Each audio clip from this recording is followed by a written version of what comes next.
paycheck, but that may change. Perry, we've learned, is eligible for a city pension. Does he deserve one? No. Is he eligible? That's something different. Well, the fire department stressed that they discovered what they're calling Perry's payroll fraud when they brought in a payroll manager last year. Her job was to audit the department's overtime, looking for efficiencies. The Detroit Firefighters Union declined comment for this story, and again, we'll say Steve. Tonight, 7 investigator Ross Jones asking, how did a former Detroit cop who was sent to jail get a job with the Detroit Fire Department? Less than 2 years ago, Detroit firefighter Steve Perry was being hailed a hero. Along with other firefighters and police that night, he was honored at the city's Above and Beyond Awards for saving a life, with the mayor and other dignitaries in attendance. Why is he on our department? But today, no one is celebrating Steve Perry. This member was getting paid overtime for not working. In April, he resigned as a lieutenant with the fire department after an internal investigation found he'd committed payroll fraud repeatedly. At first, the department says it was believed to be limited to just one pay period, prompting Perry to write this memo saying he'd exercised poor judgment by not clocking out and that he was extremely remorseful. When I found that out, like I said, I put the member off on leave without pay. We did a deeper dive, and once we did that, we found our conclusion was that there was enough to actually discharge this employee. A fire department audit looked back at more than 3 years of shifts where Perry, a fire inspector, collected overtime by working shifts on an ambulance.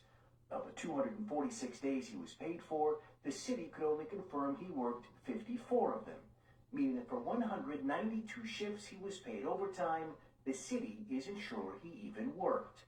According to the DFT audit, the pay in question amounts to nearly $140,000. Perry resigned from the department back on April 3rd, and Detroit police say they're preparing to submit a warrant to Wayne County's prosecutor. As of today, Perry has not been charged with any crime. But this was one member out of over 1,100 members. It was an isolated incident, and it won't happen again. But did it already happen again? It turns out this isn't even the first time Steve Perry has been accused of stealing. The first time was 15 years ago while he was wearing a different badge in the very same city. Back then, Perry was a Detroit police officer assigned to investigate auto thefts, and it was in that role that he was accused of submitting 14 anonymous tips about stolen vehicles, then having the reward money deposited into his own bank account. It was in that role that he was accused of submitting 14 anonymous tips about stolen vehicles, then having the reward money deposited into his own bank account. It was in that role that he was accused of submitting 14 anonymous tips about stolen vehicles, then having the reward money deposited into his own bank account. Over the course of a year and a half, Perry was accused of collecting nearly $27,000 in tip rewards. He would be charged with 5 felonies, later pleading no contest to a misdemeanor and sentenced to 32 days in jail. This guy comes across as a very... Rewards. He would be charged with 5 felonies,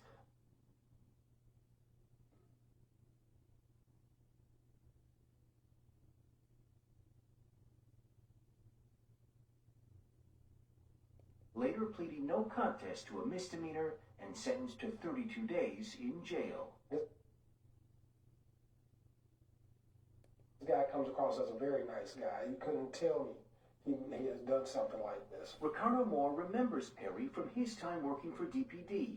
Today, Moore helps oversee the department as a police commissioner and says Perry's criminal case should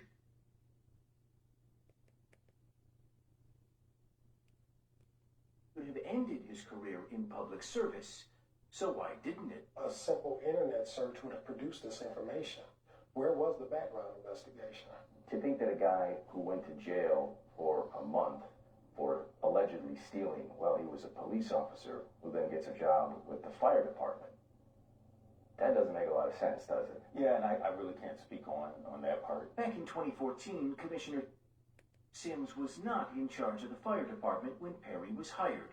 DFD tells me they could find no evidence that officials were aware of his criminal history back then, even though the case was covered heavily in the media.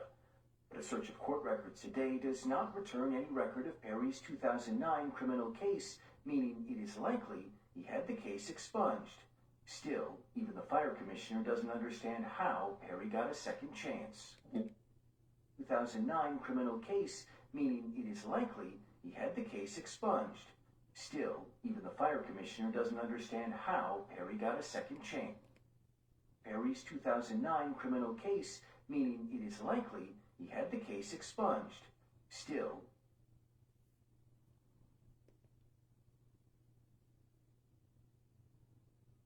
even the fire commissioner doesn't understand how Perry got a second chance. Perry's 2009 criminal case, meaning it is likely he had the case expunged. Still,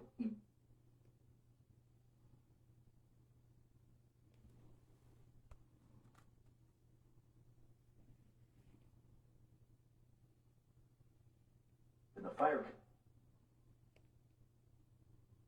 commissioner doesn't understand how Perry got a second chance. 2009 criminal case, meaning it is likely he had the case expunged. Still, even